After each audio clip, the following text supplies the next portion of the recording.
আল্লাহ আল্লাহ তাআলা হেফাজত করো, আল্লাহ তাআলা এই মাকে সুস্থ করে দেখ। আমরা সবাই দোয়া করব, টাকা যদি না দিতে পারেন অন্ততপক্ষে ভিডিওটা শেয়ার করেও বৃদ্ধ মায়েকে বাঁচান। যারা ভিডিওটা দেখতেছেন সবাই একটু দোয়া করবেন এই বৃদ্ধ মায়ের জন্য, ওনার চিকিৎসা যাতে আমরা 18 কোটি মানুষ আছি, আমরা ইনশাআল্লাহ সবাই মিলে যদি চেষ্টা করে 10 মিলে করি কাজ, হারি জিতি নাহিলাজ, এই বৃদ্ধ মাকে বাঁচানো সম্ভব হবে। মার শরীরটা কাঁপতেছে, হাতটা পচে গেছে, পচা হাতটা আমরা ইনশাল্লাহ আমরা যদি চিকিৎসা করাই ওনাকে সুস্থ করা সম্ভব হবে। হাতটা গুলা কাঁপতেছে, আপনারা একটু দয়া করেন, ওনার জন্য সহযোগিতা করেন। সবাই মিলে এগিয়ে আসুন এই বৃদ্ধ মাকে। যাকে এই বৃদ্ধ মাকে দেখার পরে মানে কি দেখলাম ওনার যে পরিবেশ, আসলে আমি কথা বলতে পারতেছি না, আমার মানে মনটা একটু খারাপ হয়ে গেছে।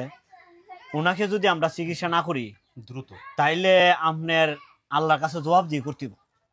একবারে নিজেই বলতেছে যে আমারে কিছু সহযোগিতা করেন, উনি নিজে বলতেছে সহযোগিতা করেন। এই অসহায় মানুষটির পাশে আমরা দাঁড়ানোর জন্য সর্বোচ্চ চেষ্টা আমরা করবো ইনশাল্লাহ।